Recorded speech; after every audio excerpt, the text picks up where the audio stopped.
getting a it is getting getting an awareness by reducing the stigma towards it. So mental illness is just not the absence of illness, it's about the flourishing the positive sides of it, right? So we have talked a lot about the mental health and illness in the concept of today's scenario, but no one is talking about the positive side, right? So this international conference, which is focused on the Vedic psychology, basically enhancing the potentials of all the positive aspects that is regarded as gratitude, compassion, creativity, and many more by this conference, right? And well-being is a broader concept. Mental health is one of the component of well-being. Physical health, mental health, spiritual health, emotional health, all are the dimensions of well-being. So I think these two main components of this conference or the themes of this conference will be more it will be the topic of discussion, right? So I hope so the participants who have joined yesterday for the offline presentations and who are joining today for the online presentations will justify the theme of these topics. So you all are most welcome. So we'll start the presentation, sir.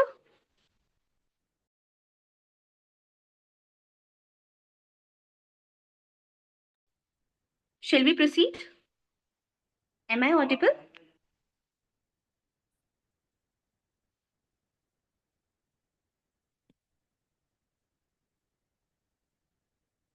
Am I audible to you all? You are audible. Yes, ma'am, Yeah, you are audible, fine. ma'am. Shall we proceed? Samyak, sir? Yes, ma'am. You're getting my voice?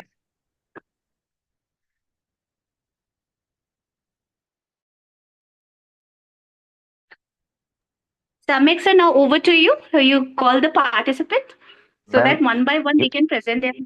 you are getting my voice now? Yes, sir. Yes, sir. Okay, okay, okay. Yes. So now we are going to start the presentation on this international conference on mental health and well-being. So I will call the name according to the schedule I have, and for before it, you have to present your slides, your PPTs, and if any technical glitches or anything happens in between, you can try to rejoin from there. If the times will be little more, then we will call the next participant and you will rejoin again and start after that presentation. Okay. So I am going to call out the first name according to the schedule. Be ready and with your PPT.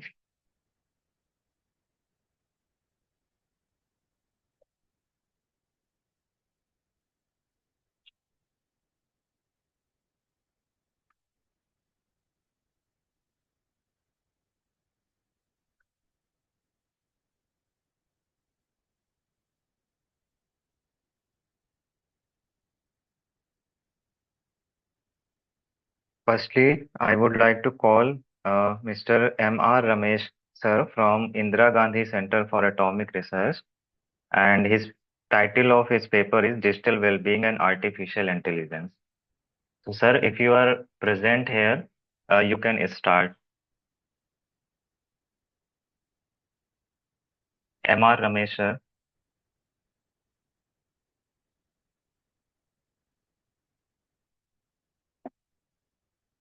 Okay. So, on the second, we have uh, Anisha Ranjan, then Anisha Ranjan. If you are present, you can start. Okay. Next, we have Dolly Bharadwaj.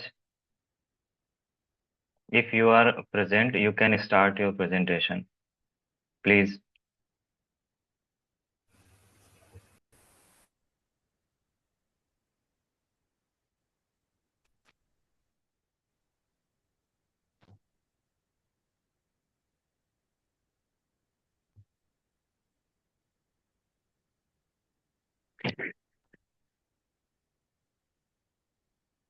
I would request other participants to kindly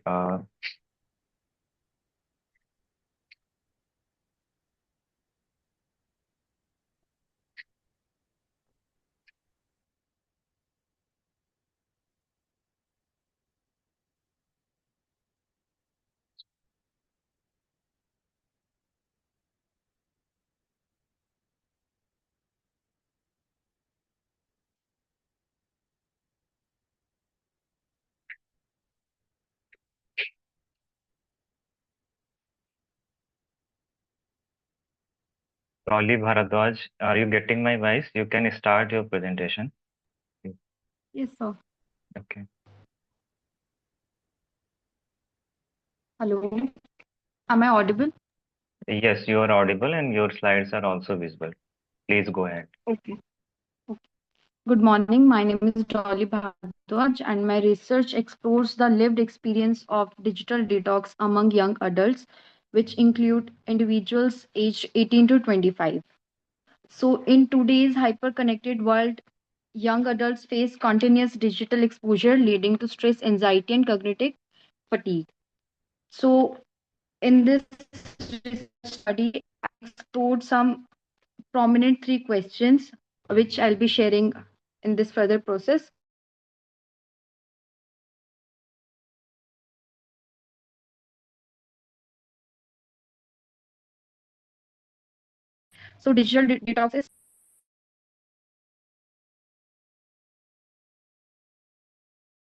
which the psychological strain is also increasing. So, during this research study, I found three concepts. So, the young adults from 18 to 25 age group face increasing digital fatigue due to the constant notifications, messages, and limited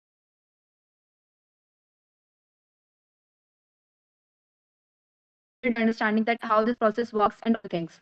And third, we need a deeper insight on this topic, that how it affects people and their experiences. We would be looking into this.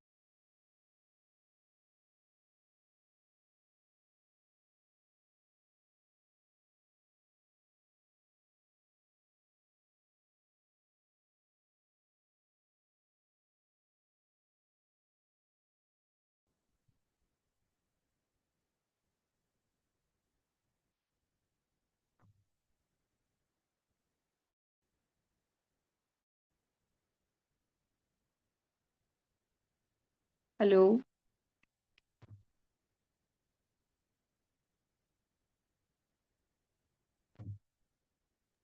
Hello, I think your network is not Hello, very am I stable. audible?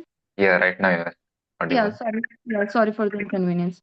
Okay. So, so, so we were at like a research aim and objectives. So the aim of the research is to explore how temporary disengagement from the digital technologies influences emotional and cognitive states among young adults. So at this aim is very well appropriate to understand that how the digital technologies are influencing our overall well-being. Objectives of the research are to examine personal motivations for digital detox, like the individuals who have experienced digital detox, how, like, what were the motivations behind that. Second is to explore perceived benefits and challenges. Third is to understand psychological impact on mindfulness and self-regulation. So, research questions during the research study were, what motivates young adults to engage in digital detox?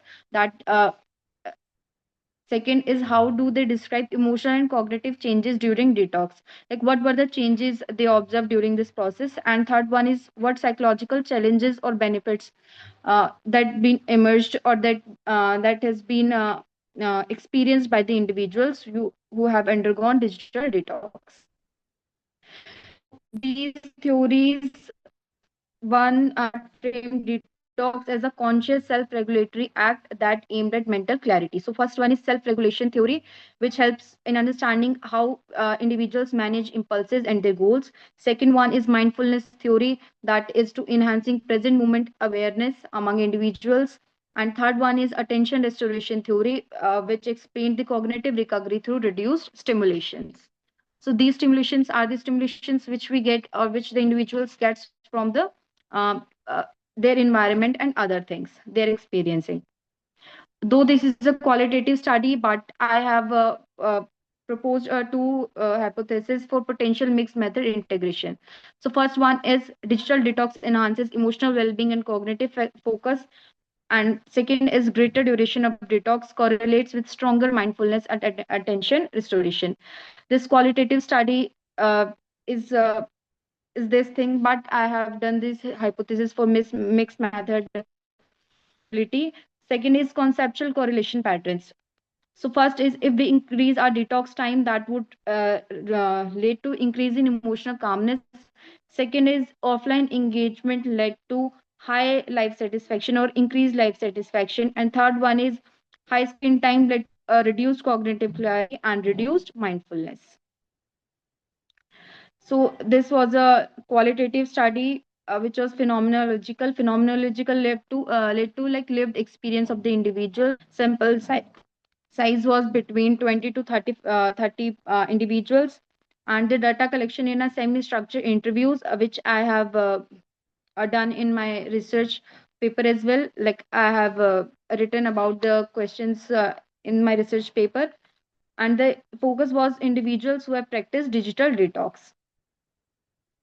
So data analysis as the thematic analysis by Brown and Clark, it is the one of most appropriate thematic analysis method used for qualitative study.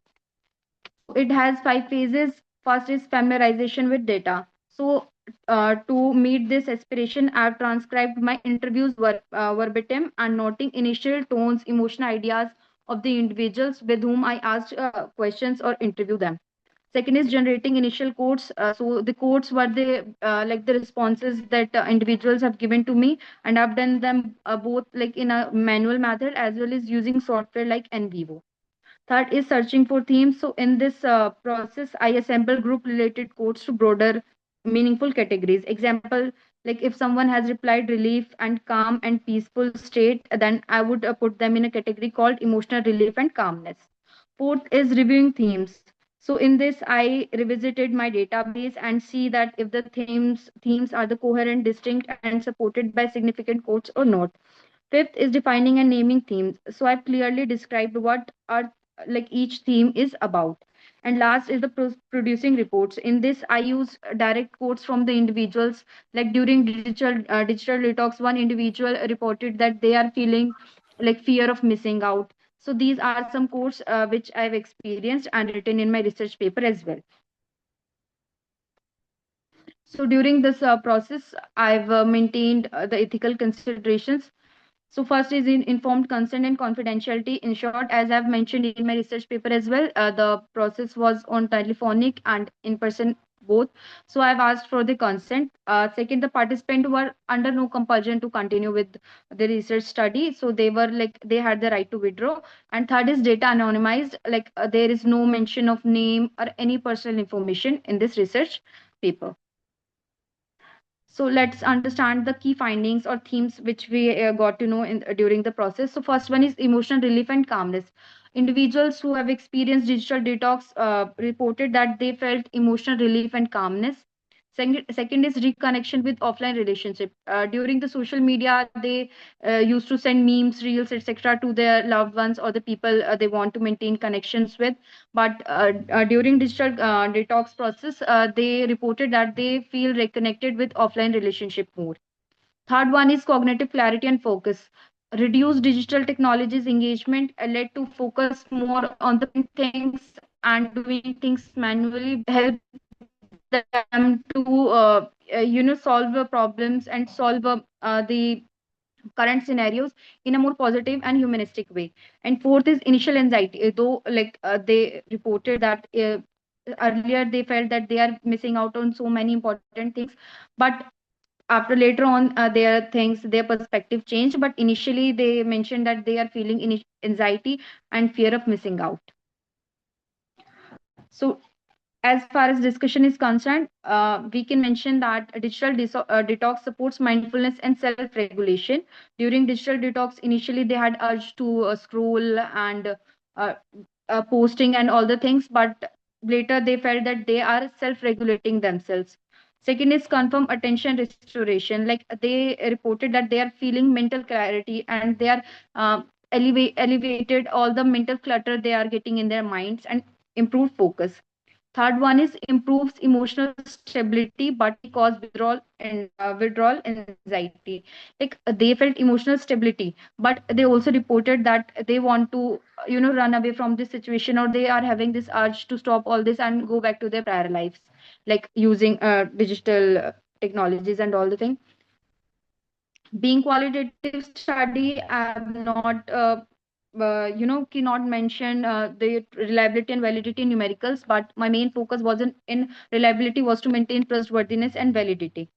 So reliability, I maintain reliability by consistent interview procedures, transparent coding process, and third one is like reflexivity and peer debriefing. Like, oh, what is this all process about? And as far as validity is concerned, I maintain the process of member checking with participant. Like I continue my interview and my questions with them. I provide them the context, all the things what I'm doing about, and I had like I mentioned their direct quotes to maintain the transparency. Now there is limitation to my research study. Like first one is small purposive sample limits. Though this was phenomenological experience, and the my sample size was like between 20 to 30 people, so it is a small sample. Self-reported data, it may involve recall bias. Like individuals may have some biases, and even being a researcher, I have to maintain the transparency and validity of my research.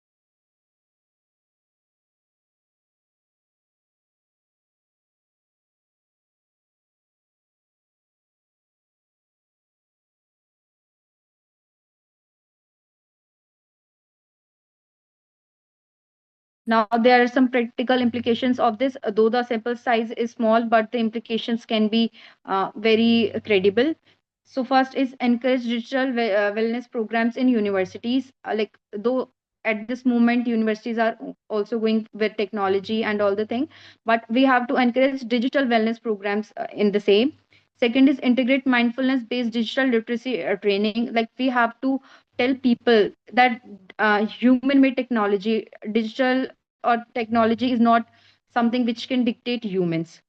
And third is support balanced technology use in institutions. We like there is no shame in using paper pen when the availability of the same, instead of going for the for the sake of status and for the sake of showing that you are educated, using iPads, notepads, and all the things.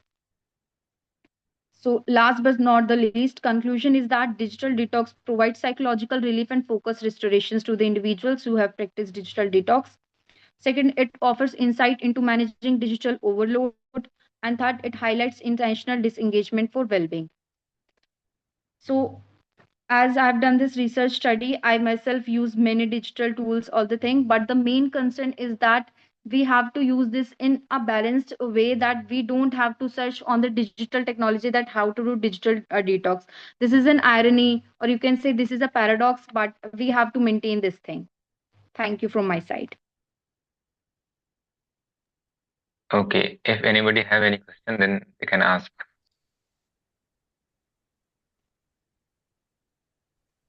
Hi, Dolly. Nicely presented. Thank I you, have a ma'am. question. How did you select that particular sample size of 20 to 30 participants, or the sample size of 20 to 30? Can you justify it? Yes.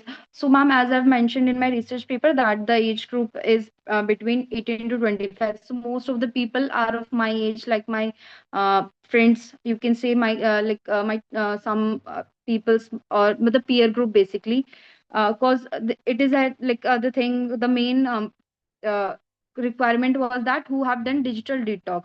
So, not everyone has done that. So that is why those who have done digital detox, I talked to them personally, or it was a telephonic conversation with the all the transparency that this may get recorded. So that's how I collected my sample. Can you please cite one of the research or any noteworthy contribution regarding this digital detox anyone has done earlier, the study which is mostly relatable to your study? Is there anyone? Can you name that particular person or the journal from which you have found certain relevant content? Ma'am, I cannot mention the proper name, like I don't remember it, but there is the theory which is the self-regulation theory. So it is like a journal or it's an article that is called self-regulation failure, in which it has been told that how the things that digital technology have made human more like stimulated to the environment, that they want to respond immediately to anything, and they need to get anything done at the particular moment, like in the impulsivity of all the things. So I don't remember the full name, but I remember the thing that it has been It's okay. done. It's okay. It's okay. It's okay. Your presentation or your research work is really nice. But one suggestion from yours, from my side, is to you, is that Yes. there is a proper, calculative method of effect size, sample effect size, right? Just go and Yes. consider it so that your study would look more reliable and authentic, right? So, especially in Yes. the context of clinical sample or in general sample, we should refer the sample effect size, right? On the basis of the last study, which is done on a particularly most relevant to you, on the basis of that study, we calculate our sample size, right? So there should be a proper justification how you select it, right? Okay. Thank you so Okay. much.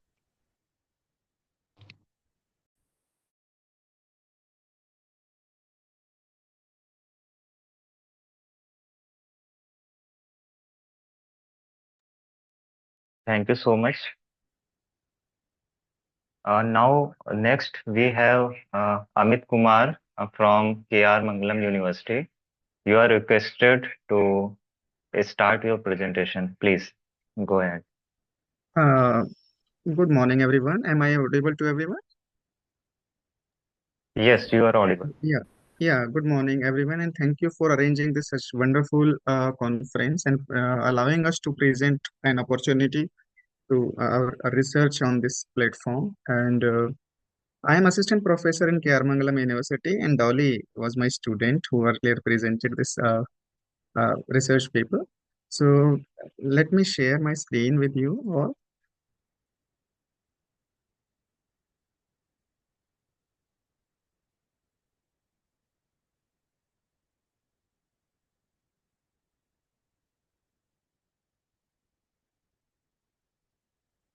Is it visible to everyone? Yes, sir. Yeah, my study is a study of happiness and work-life balance among university teachers in Gurugram University. So, being assistant professor, I'm much aware about the fact that nowadays all the teachers, whoever in the school or university, doesn't matter, but they are facing a heavy trouble of academic work, and along with more irony, I would say that it would be more academic and administrative work and more clerical work that we are facing these days. And this is how the community of teacher at every level is not able to find a work-life balance. So this inspired me to have study on this topic. So my abstract is there are 120 uh, teacher sample size in my study. Basically, there are for two private universities in Gurugram district, which is KR Mangalam itself, and APJ Satya University, and some 23 data from GD Goenka University, and then a very little, but yes, I would be able to manage from Gurugram University, which is a government university, public sector university. So this was the study about mental health and well-beingness. So my sample size was 120 teachers from the public sector and private sector universities. And the key findings were a strong positive correlation between work-life balance and happiness. And implications, of course, we can apply the findings in the university level and school level even for betterment of the teachers who are the founder of next generation well-beingness and happiness. So the introduction is university has a education transform education from basic to higher education and the highest level. And the main challenge in KR, the university teachers is that it is difficult to maintain mental health along with work-life balance. Sometimes we miss the family times. Recently, we have gone through neck time, then we must have faced a lot of work pressure on beyond the working hours. So the context is that the Gurgaon nowadays not only industrial hub, but it is emerging education hub in Delhi NCR. There are more than 5 to 10 universities in itself in Gurgaon. So it becomes more competitive and difficult to find a place where we can maintain uh, mental health along with work-life balance. But it definitely we try to balance it. The research significance is explaining how teachers are managing uh, like uh, intersections between professional and personal life, how they are able to manage their happiness level along with the heavy tasks that they are being assigned every day. So my literature review is Denier in 1984 described happiness as a subjective experience. Of course, we all know that it is a subjective nature, but which depend upon various factors like satisfaction, positive emotions, absence of negative effect.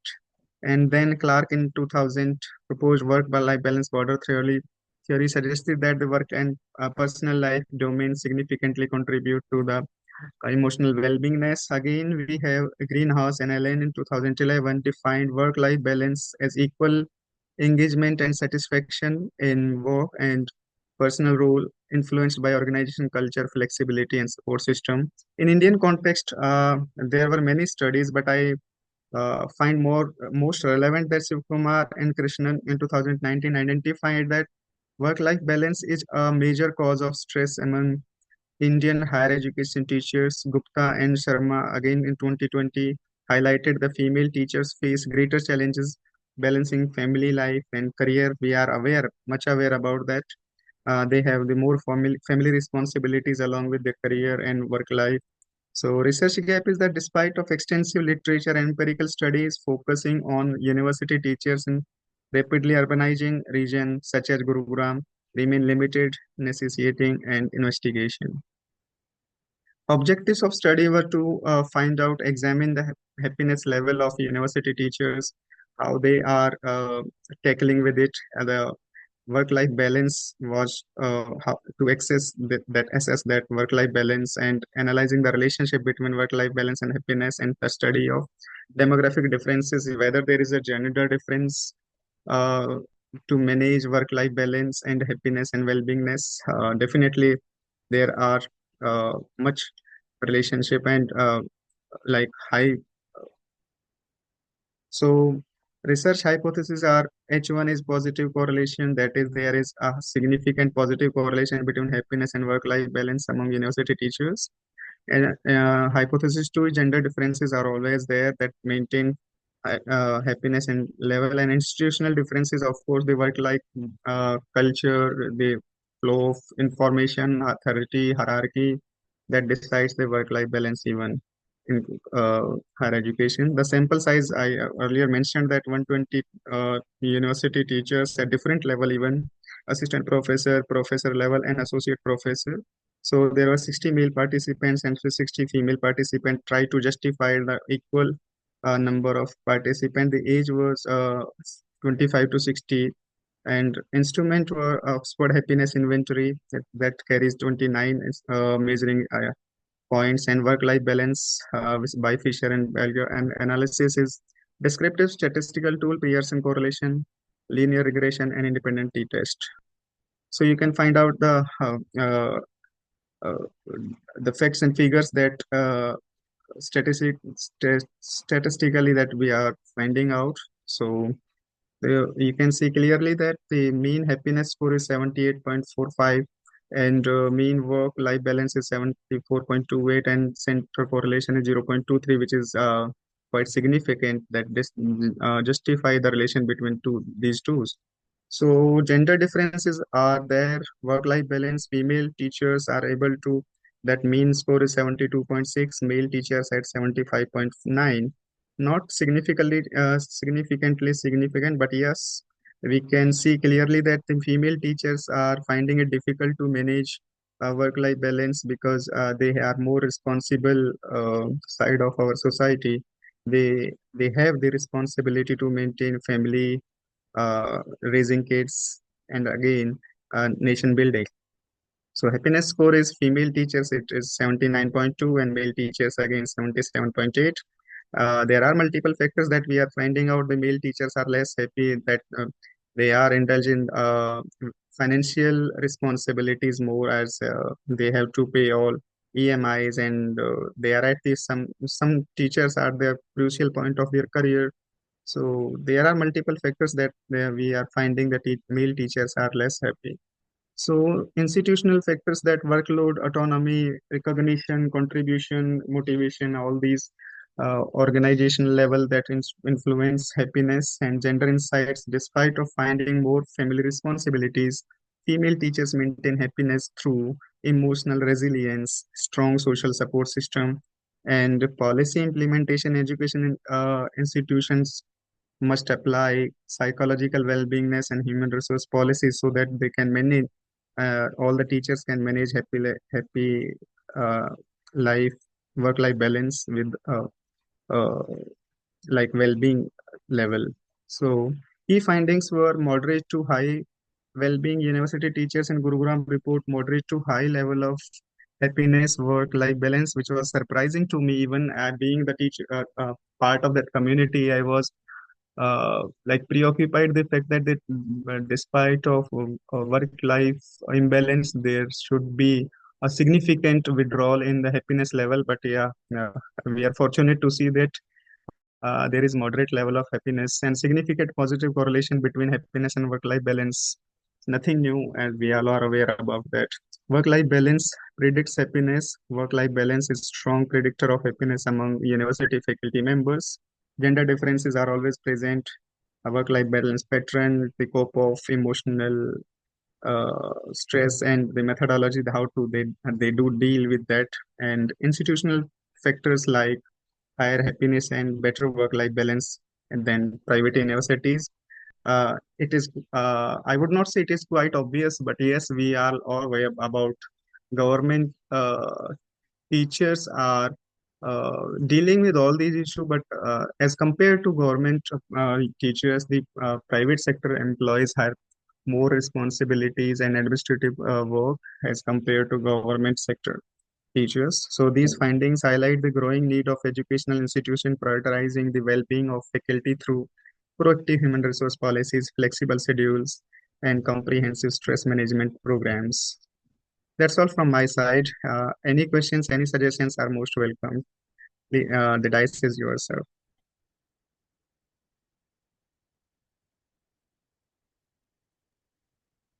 Thank you so much, sir, for your valuable presentation.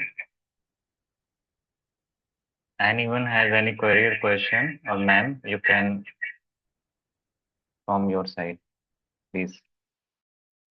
Amit sir, such an important topic that you have discussed. Really, it's so interesting.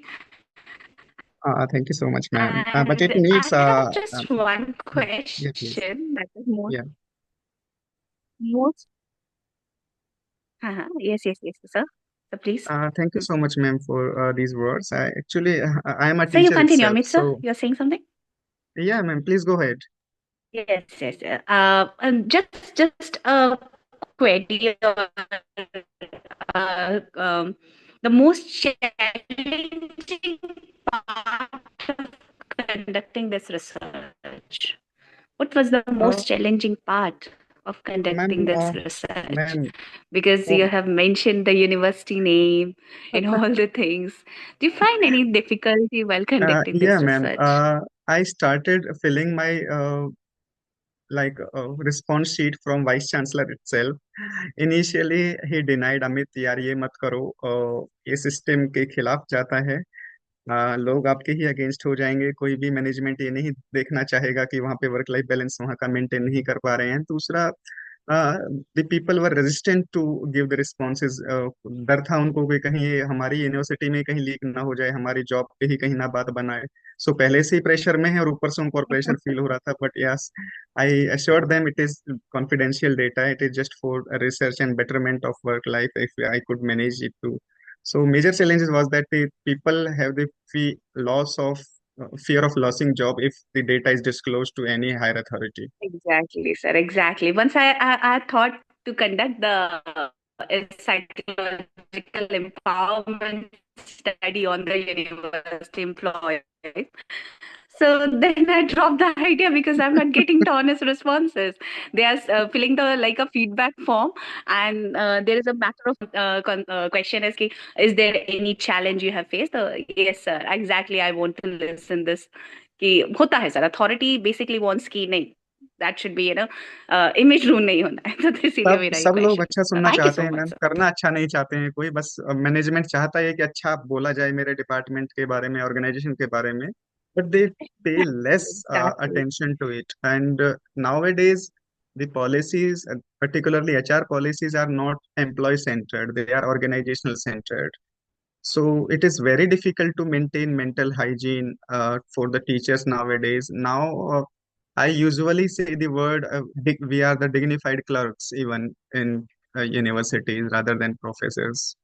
Exactly, sir. Totally agreed. That's the main thing, and all the rights and authorities have decided, or the management has decided the policies or whatever they are talking about the HR policies. They are just we can say a hypothetical concept which is not related with the reality. So Yeah, yes, we are facing the same thing. So we are the people on the same boat. So thank you so much, sir, for the wonderful presentation. Thank thanks you. a lot. Thank you, everyone. Thank you so much, sir, once again. And I think we have Anisha. She joined us. So first of all, we move towards Anisha. If you are listening us, kindly go for your presentation, please. Thank you so much for giving me this opportunity. I shall share the slides. Hope this is visible. Yes, ma'am. Yes. Okay. Myself, Anisha Rajan, would like to present on the topic mindfulness-based intervention and trait emotional intelligence, evidence from a randomized controlled trial. Here we are introduced to two concepts. One on the one side is the mindfulness-based intervention. It focuses on how you can cultivate the present moment, being non-judgmentally aware about what is happening. It is focusing to improve the emotional balance and stress regulation. While the other concept on the other side, we had the trait emotional intelligence, which reflects more of on a stable emotion and a self-perception, which involves more of being aware, being regulating their emotion, and being empathetic. So when you hear both these two concepts are more of conceptually linked, you can see that both are speaking about the better cognitive awareness, thinking about the thinking and self-regulation. So the neurobiological overlap is more focusing on the prefrontal limbic pathway.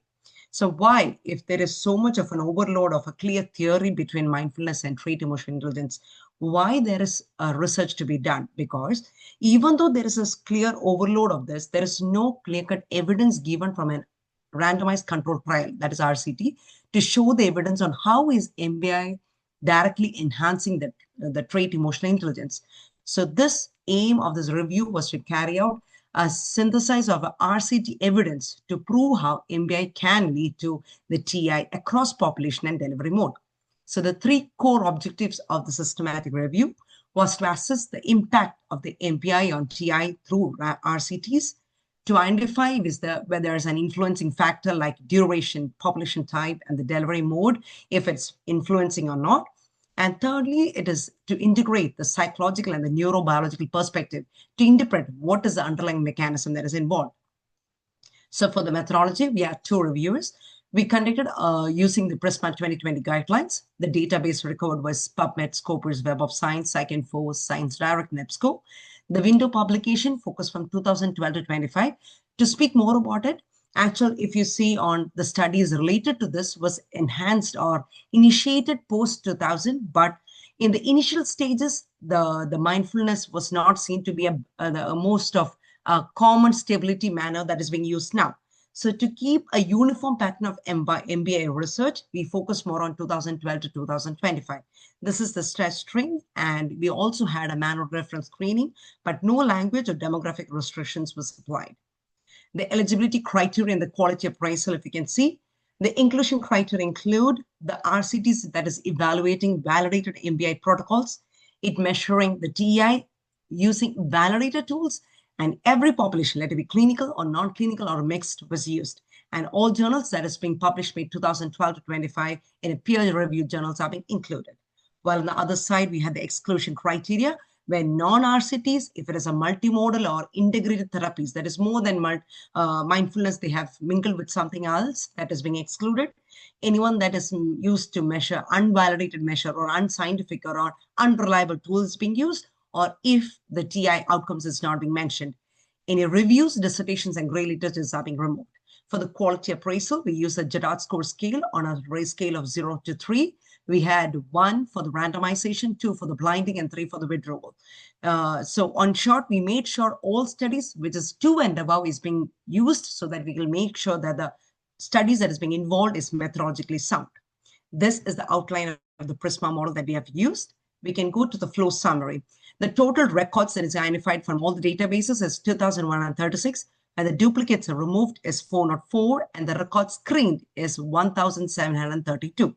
While screening to the title and abstract alone, we could screen out and come into the response of 54. If you go back again, if you can see that out of 54, 44 has to be excluded because 23 was non-randomized or was not scientifically randomized. We had the 12 of them, which is a multimodal combined, and 9 of us not able to access the trait emotional intelligence. So thus, we ended up with 10 final review. If you can see, this is the detailed database search strategies for each database. And you can also see the specific record identification and screening summary of each database and how we have duplicates removed, screened, and the full text access. And the final, we came up to the 10. This is the detailed 10 studies being included. We can see the details like who is the author, population, mean age, the country and the continent, the sample size of the experiment control group, the intervention type, the medium used, the duration, what was the tool used to measure the emotional intelligence, and what is the final outcome, and to make sure what was the Gerard score. So if you see the result and discussion, we have responded it in the 3 objectives that we have carried out. So the first prior objective was to assess the impact of MBIs on the trait emotional intelligence. So if you check the results, you can see that 10 RCTs have been used, a total of 1,490 participants. We have a diverse population with students, employees, healthcare professionals, athletes, mixed adults. We have a duration from 4 weeks to 24 weeks, and the tools are diverse. I have given a detailed tools that is being used in each of the study. If you see, all are reliable and highly scientific tools have been used. So irrespective of the diversity of the tools, you can see that I've just mentioned the key studies. All the key studies, you can see how the score has been elevated so much in the experimental group. Irrespective of 3, you can see all the 10 studies, you can see the value has increased more than 0.05, confirming a significant trait emotional intelligence gain over the control group.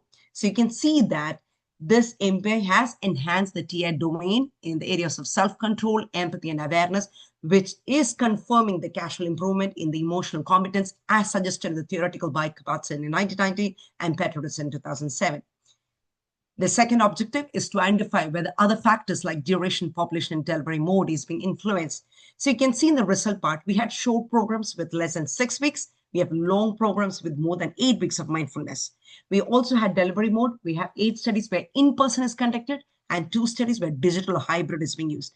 We have studies in diverse region, Asia and Europe and South America, and even hybrid. And all the studies were 2.7 high of Gerard score, which says that it's moderate to high quality. Now we can see, or we can conclude as said that the duration and delivery method had a minimal impact. So that doesn't matter how long or how the method was done. Even if it's a long or a short, even if it's in a digital or a face-to-face, it did have an impact. So what matters is that how standard and consistencies of the practice done by the duration. The third is to integrate the psychological and the neurological perspective. So you can see that the 3 perspectives you can see is the psychological process, neurological, neurobiological mechanism, and the behavioral. Psychological, you can say it improved the attention regulation, emotional control, and metacognitive awareness. And neurobiological basis, you can see how MBS increased the prefrontal limbic connectivity, includes the amygdala, hippocampus, which also involves the emotional reactivity, and the emotional memories and everything. And moreover, the behavioral outcomes where they increase self-awareness, increase the empathy, but decrease the anxiety. So in short, I can say that this mindfulness has worked through dual pathways. The psychological by increasing awareness and reprisal ability, while also the biological by strengthening the brain circuits for emotional regulation. So this dual mechanism has led the TI improvements across. So what can we conclude? MBA has significantly enhanced the TI across a diverse population. has a consistent gain. How do you identify this TI? Because there is increase on sub-FAC, self-awareness, empathy, emotional regulation. And even though it is a digital or hybrid, or if it is a traditional face-to-face, it did have an effect. And the most crucial part is that this TI improvement, there were some criticism, some studies saying that it might be a transient mood effect, but no, all the 10 studies is confirming that it's an enduring trait level change, because even after extended, not immediate, and after an extended post evaluation, although the score remain high.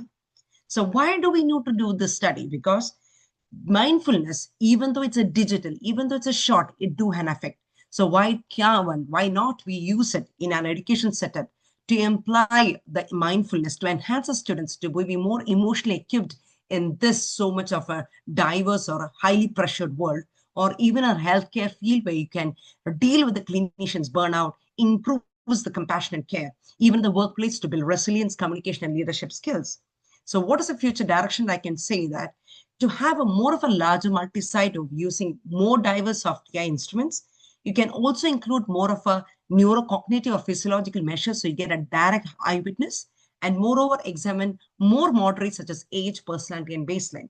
Even though beside all these limitations, few the directions suggested, I would confirm say that the summary is that MBI serves as a scalable evidence-based tools to foster emotional competence and psychological resilience globally. Thank you.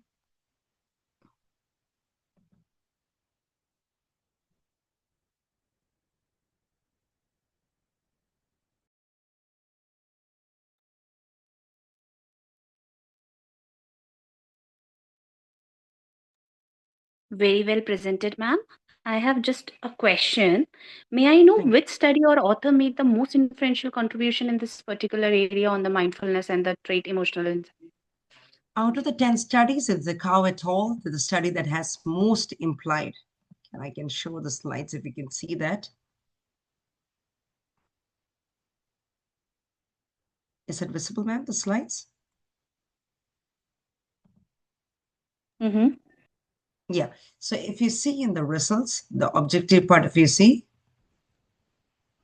so these are the significant studies that you can see that a significant increase that doesn't happen. That's why I just mentioned these three, because they have significantly shown or how the trait emotional intelligence have increased. Okay. Thank you so much. Thank you so much, ma'am.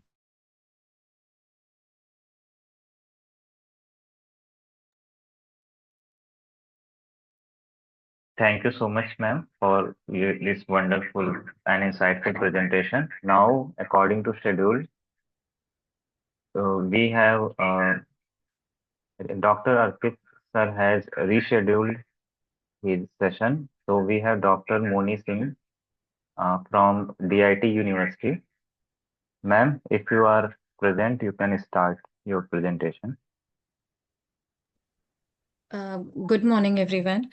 Sir, actually, this paper is actually should be presented by my student. Actually, her name is Himanshi Pal, and in a list, it's her name is mentioned at 11 number. So, can I get some time to join her, and at least she present? She would be able to present the paper. So. Okay, ma'am. When she joined, you inform, and we will start then. Okay, sir. Okay, sir. Okay. Thank you, sir. Thank you. So on the series, we have next presenter, Deepti Raj and Abhinav Vats from BHU, Banaras Hindu University. If you are here, kindly proceed your presentation, please.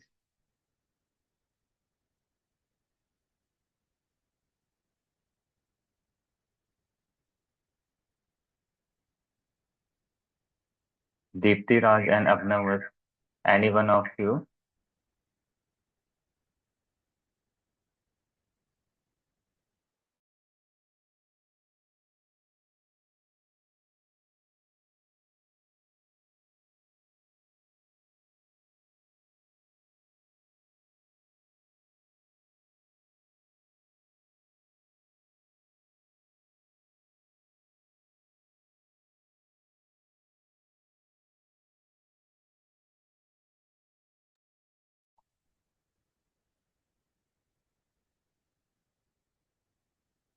I can see Deepti Raj here. Ma'am, if you are getting my voice, you can start your presentation.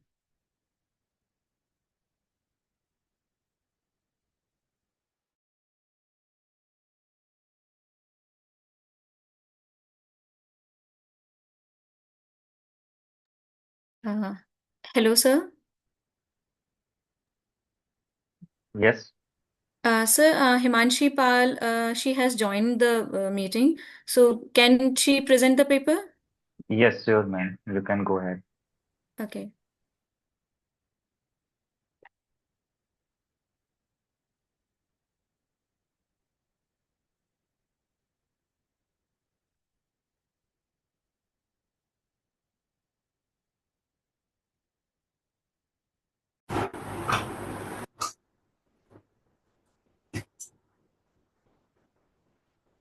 And very good morning to all of the people who are present here. I am Himanshi, and my co-author professor is Dr. Moni Singh. I am going to present my study on interrelation among student stress, peer pressure, and academic performance, a correlational study.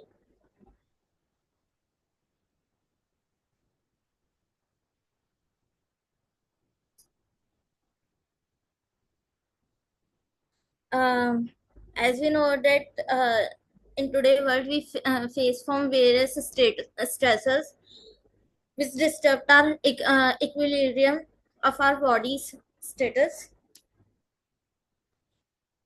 So we took three variables to see how various factors affect our academic performance, such as stress, peer pressure.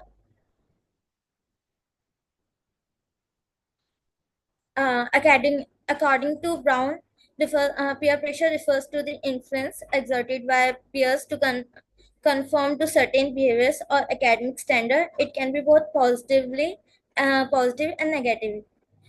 Cause positive influence in peer influence promote healthy behavior, while negative promotes anxiety and disengagement.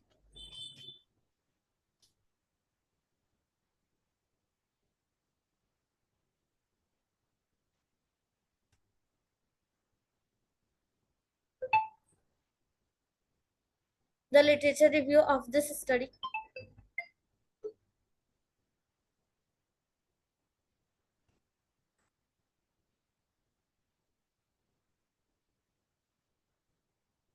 I'm audible. Hello. Yes, yes, you are audible. Yes, Himanshi. Please go ahead, beta. You are trying well. Please Literature review. go ahead, beta. As for the literature review, previous researchers have shown that stress significantly affect academic outcome.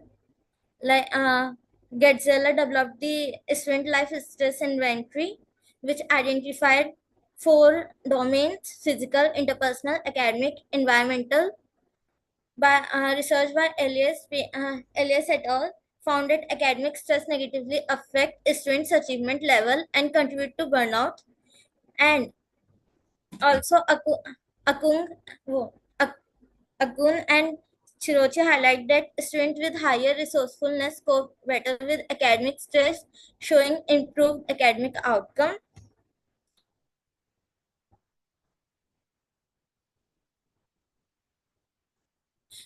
Stress and prof- academic performance literature, like numerous studies has examined that inverse relationship between stress and academic achievement. According to Agun and Shirochi, moderate stress can motivate students, but chronic or high stress hampers concentration and performance. For example, according to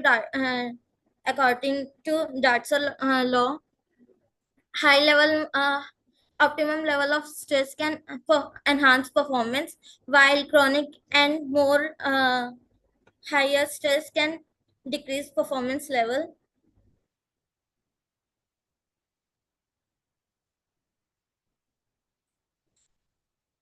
Fulin and Disco found significant association between peer pressure and academic outcome. Positive peer pressure encourages constructive behavior such as group studying and improve academic engagement, and negative peer pressure led to increased absenteeism and involvement in risky activities which hinder academic achievement. And statistical analysis include Pearson correlation confirmed that higher level of perceived negative peer pressure were linked to lower academic performance.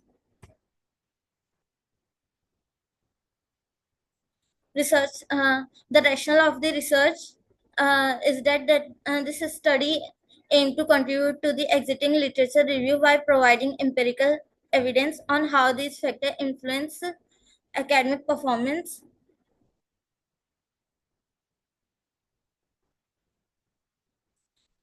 Research questions were that how these variables are interconnected with each other. The objective for this research is to examine the relation between student stress and peer pressure among college students, and examine the relationship between stress and academic performance among among students.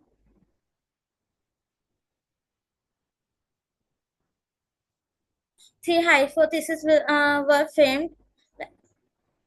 There will be significant like a relationship between stress and peer pressure among students, and relationship between student and academic performance.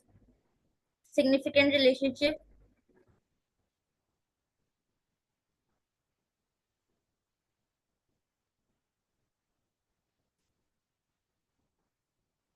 The sample consists of college students whose age range was 18 to 25 through convenience sampling from DIT University. A total of 108 students were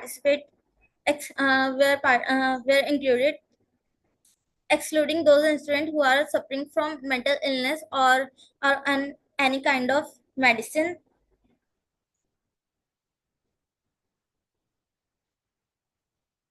Research variables are student strengths, which measure 4 domains: peer pressure and academic performance. The tool of this study is that SSI, which found by alpha was 0.857, which shows that high consistency and reliability, and peer pressure also shows that content validity.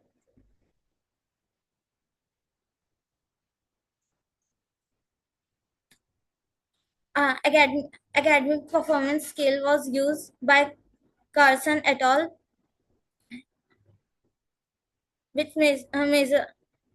measured this on 5-point Likert scale.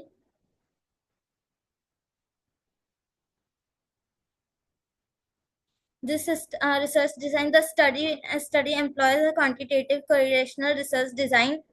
Thus, investigate the relation between three variables. The design permit the examination of statistical association between variables through the use of standardized instrument. This study also includes descriptive analysis and inferential statistics.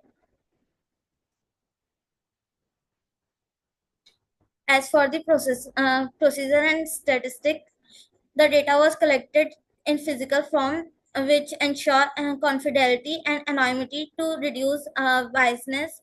So data was collected in manual form, manually.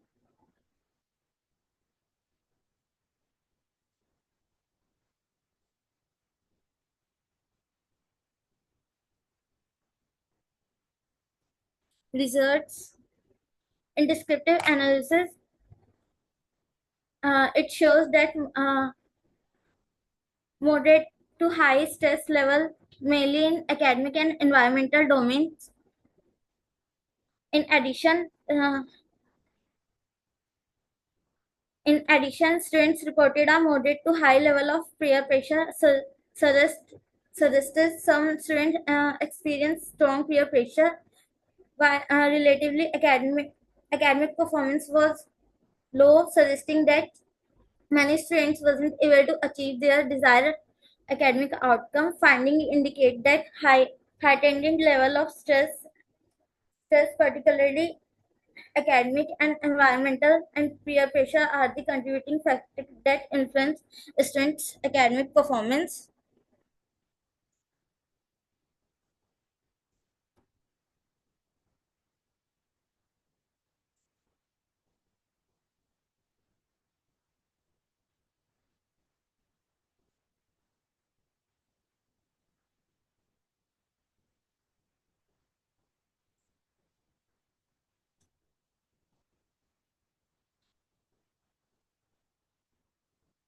In inferential analysis, the correlation analysis shows that peer pressure was positively correlated with most stress component, especially with academic stress, which is 0.55,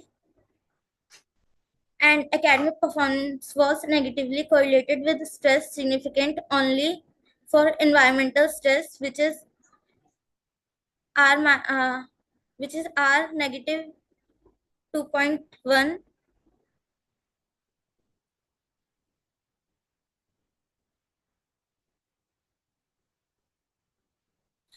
The findings suggest that students under strong peer influence experience higher stress and unfavorable environment can slightly reduce academic outcomes.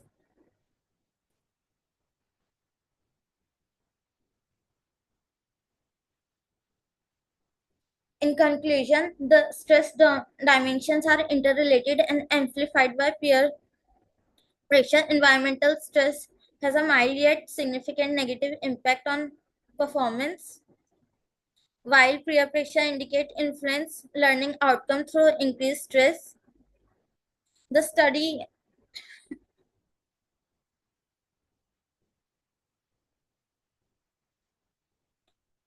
The study emphasized the importance of creating supportive learning space, introducing stress management programs, and promoting positive peer culture to improve students' well-being and achievement. Thank you. Okay. If anybody have any query or question, they can ask.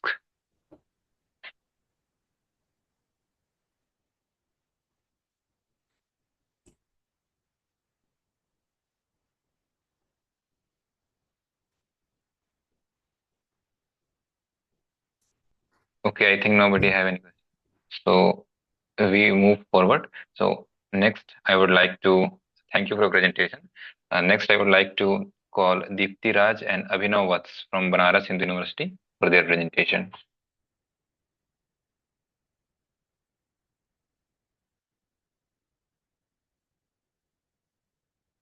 Am I audible? Deepti Raj, are you present?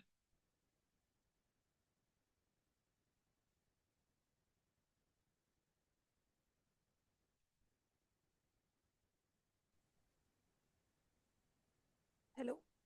Yeah, I can hear Good you. morning. Sir, am I audible? Yeah, you are audible. You can proceed.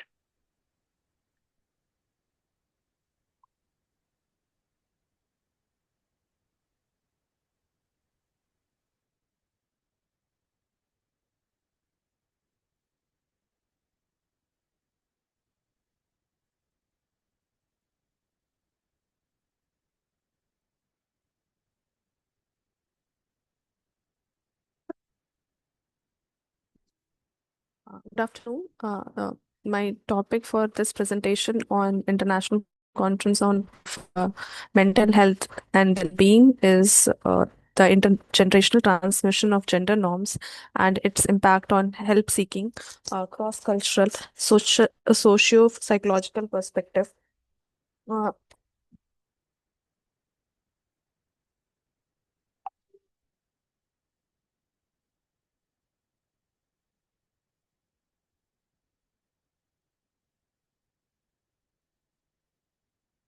First of all, I would like to introduce to the gender norms. Gender norms can be defined as the social and cultural obligations that tell people how to act and interact with others based on how they think they should behave based on their gender.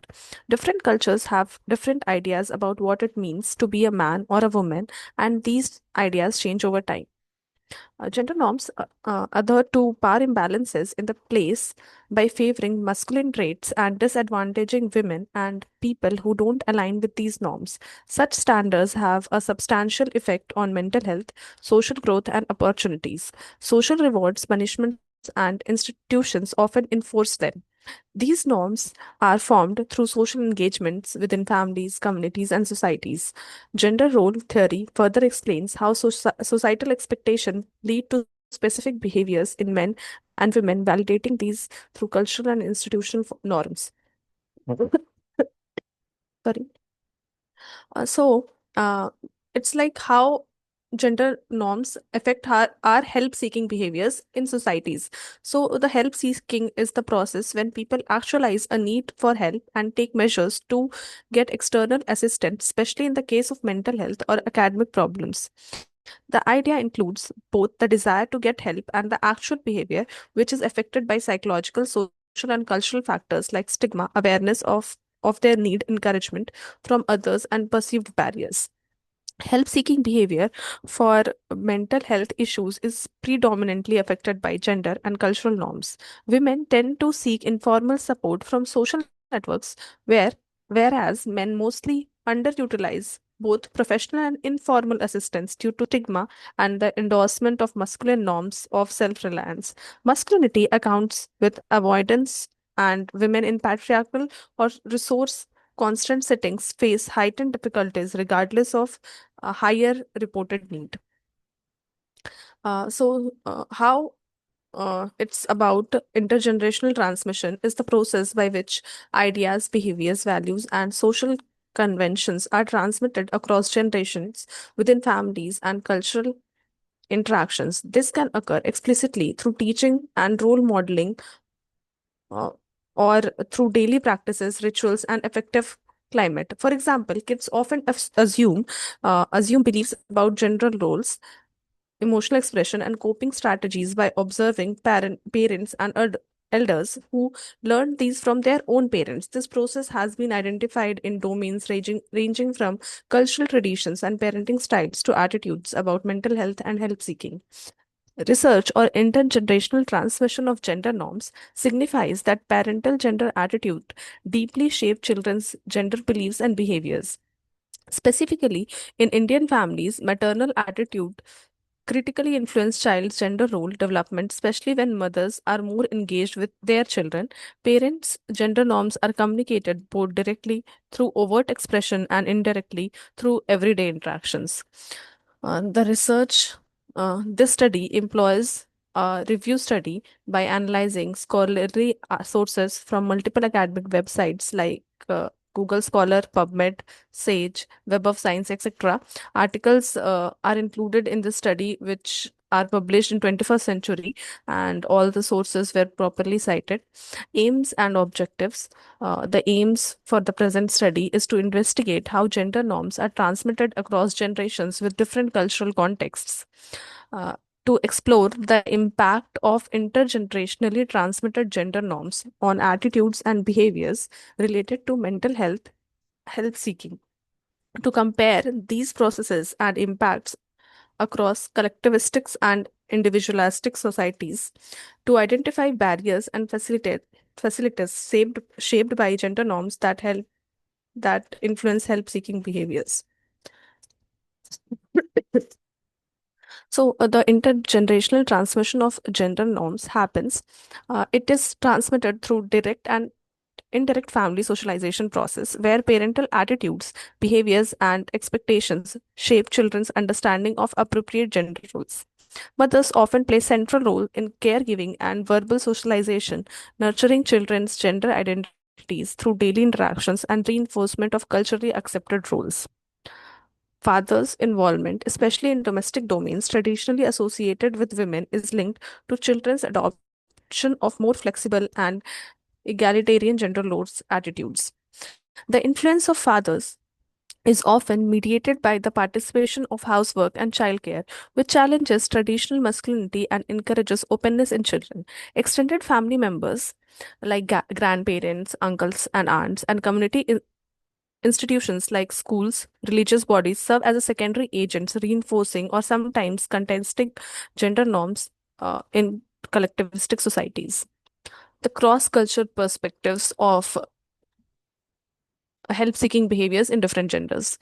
In collectivistic societies such as India, gender norms are deeply rooted within the family and community where maintaining social harmony and hierarchical relationships is paramount. Regional variations in India reveal a spectrum of gender norm rigidity, like in northern parts, like in Haryana, show strong adherence to traditional roles with significant emphasis on patrilineal and patriarchal systems. Conversely, in southern states such as Kerala, exhibit relatively progressive gender attitudes attributed to higher literacy rates and matrilineal societies, yet facing complex challenges in women mental health due to societal transactions.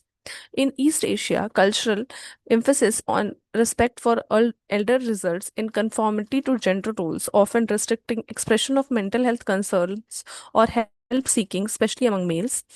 Individualistic society promote autonomy and flexibility in gender roles. However, even in these contexts, traditional masculine norms discourage male help seeking for mental health problems. The intersection of culture and gender norms profoundly influences the nature and extent of help seeking, with cultural values acting as both barriers and facilitators. Generational shifts and continuities. Adolescence is a critical period of internalizing gender norms as social and peer influences become highly significant during this stage. Research shows younger generation increasingly challenge traditional gender roles influenced by greater educational opportunities and exposure to media reflecting alternative gender expressions. Despite this shift, many traditional gender norms persist due to entrenched family and cultural values, especially in collectivistic societies where conformity and preservation of social harmony are prioritized. Generational continuities arise from strong familiar reinforcements, community expectations, and socialization practices that uphold existing gender hierarchies. Changes seen in urban and more educated populations who display greater openness towards gender egalitarianism and mental health related help seeking. However, family and cultural stigma remain prominent barriers to help seeking in many communities, limiting the full adoption of gender progressive attitudes among younger cohorts. Gender norms and help seeking behavior. Masculine gender norms emphasize emotional restraint, self reliance, and stoicism, which significantly reduce men's likelihood to seek help for mental health issues. These norms promote a cultural ideal where men are expected to endure distress silently, leading to increased stigma and isolation for men experiencing mental health difficulties. Femininity is characterized by relational expressiveness and emotional openness, which generally facilitate women's greater willingness and acceptance of seeking professional help. However, women still contend with cultural and family expectation may restrict their freedom to access mental health services fully, especially in collectivistic societies. Fear of stigmatization and concern about bringing dishonor to one's family are potent deterrents to help seeking in many non-Western cultures. Gender socialization process that embed these masculine and feminine norms from childhood through adulthood result in distinct patterns of mental health stigma and care utilization. Barriers and facilitators in to help seeking. The main barriers are, first of all, cultural stigma remains one of the most formidable obstacles to seeking mental health care, especially in collectivistic societies such as India, where mental illness is often viewed as a source of shame for the individual and the family. Next is social stigma, which manifests both publicly and internally, leading to individuals to conceal symptoms and avoid treatment to protect family honor and social reputation. Uh, sorry. A significant barrier is the perception of mental health problems. Many individuals do not not recognize the severity of their distress and attribute symptoms to physical ailments rather than psychological causes, leading to a lower perceived need for professional help. Family expectations often discourage external help seeking. Problems are expected to be managed within a family unit, with elders playing a predominant role in advising and decision making. Another barrier include practical challenges such as lack of awareness about mental health services, limited access and affordability of care, distrust in service efficacy, and privacy concerns. Help negation, a phenomenon where individuals actively avoid seeking help despite distress, is common and often correlated with increased stigma and low perceived self-efficacy. The facility the facilitators can be the positive social support, especially encouragement from family and peers, significantly enhance the likelihood that distressed individuals will seek help. Increased mental health literacy and awareness campaigns have begun reducing stigma and improving perceptions of the benefits of the treatment. Technology enabled interventions such as telepsychiatry and mobile mental health applications provide accessible, confidential means of support, particularly appealing to youth and those reluctant to seek face to face services. Community engagement approaches that integrate cultural values and work through trusted community leaders or organizations improve acceptability and uptake of mental health care. Implication of mental health interventions. Mental health interventions must explicitly incorporate gender sensitivity by recognize how deeply ingrained gender norms influence help seeking behaviors and stigma. Culturally tailored programs that encourage families and communities are crucial because they address both individual and systematic barriers embedded with social expectations and relationships. Interventions that involve family members can leverage social support networks and promote help seeking as an acceptable behavior within the context of familiar obligations and honor. Technology based solutions such as telepsychiatry and mobile apps offer innovative pathways to overcome geographic, social, and confidentiality barriers, particularly appealing to youth and marginalized groups hesitant to seek traditional care. Policy reforms should prioritize gender equity in mental health literacy, expand access to culturally competent services, and mandate training of mental health professionals on intersections of gender, culture, and stigma. Multi level approaches incorporating public education, community mobilization, health system strengthening, and individual focused behavior interventions hold the best promise for improving mental health outcomes across diverse gender and cultural groups. Ultimately, addressing intergenerationally transmitted gender norms within mental health intervention frameworks is imperative to dismantle stigma, increase service utilization, and ensure equitable mental health access care access. Conclusion. This study highlights the gender norms transmitted through generations significantly influence mental health help seeking behavior by reinforcing stigma and shaping emotional expression. Addressing these entrenched barriers requires culturally informed, gender sensitive interventions involving families, communities, and healthcare providers.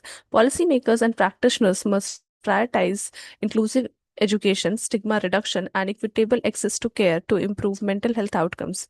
Future research should deepen understanding of evolving norms and assess effective strategies across diverse population. Thank you. And Yes, it was nice presentation. And if anybody have any questions or queries, they can ask regarding this presentation.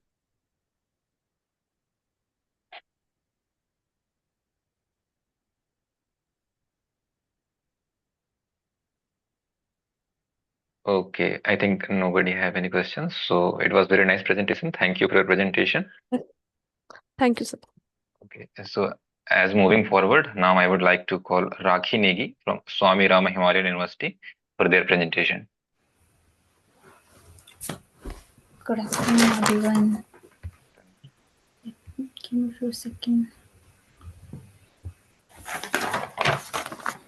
Good afternoon, everyone. I'm Rakhi Nehi. Thank you for giving me this opportunity, first of all. Today, I will be speaking on the theme from data to diagnosis, traditional beliefs, help seeking, and the changing landscape of mental health diagnosis in India. Raki, if you can share your screen, PPT or slides, then it will be better. Uh, my skin is not visible, sir. No.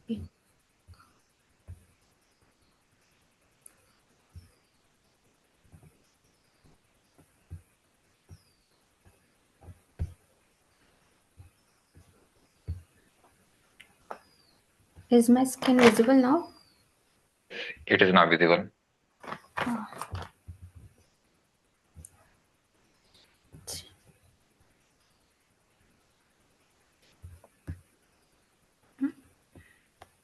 Yes, you can start. It is visible now.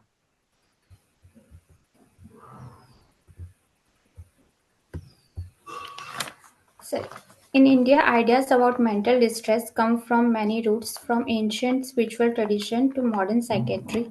This presentation explores how traditional beliefs and modern psychiatry meet and sometimes clash in the way India understands and treat mental distress, and explores how people move between both worlds in search of healing. For many people, especially in rural and tribal communities, distress isn't just about the mind, it's about spirit, faith, karmic imbalance, or divine will. At the same time, psychiatry offers medical explanation and treatments. When we bring faith and medicine together, care becomes not just effective but also meaningful. This study has two main goals. First, to explore how traditional ways of understanding distress, like the Devta model, meet and interact with modern medical diagnosis. And second, to understand what happens when people move from spiritual healing to medical care, what that journey looks like for patients, families, professional, and wider community.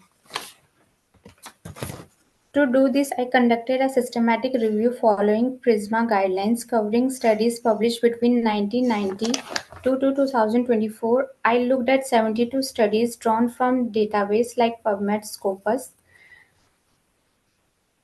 The goal wasn't just to collect studies but to understand the changing stories of how India explain and treat mental distress. One of the clearest patterns we found are 30 to 60% in India first seek help from traditional or faith healers, especially in rural and tribal areas where they are trusted and easy to reach. These beliefs, whether about spirit, karma, or an upset devta, often shape where care begins, which can delay medical treatment by a few years. In India, devotion often precedes diagnosis. Healing starts at the temple before it reaches the clinic. When people first go to traditional healer, treatment for mental illness often start much later, sometimes by 2 to 5 years. This delay happens not because family reject medical care, but because they trust and try what feels culturally familiar first. Over time, many still move from temples to hospital within a year, showing openness to both forms of care. The real challenge then is not belief versus medicine, but helping people move between the two without losing time or hope. Now, some very interesting pilots projects in India shows what happens when healers and health professionals actually work together. When traditional healers are trained to notice early signs of mental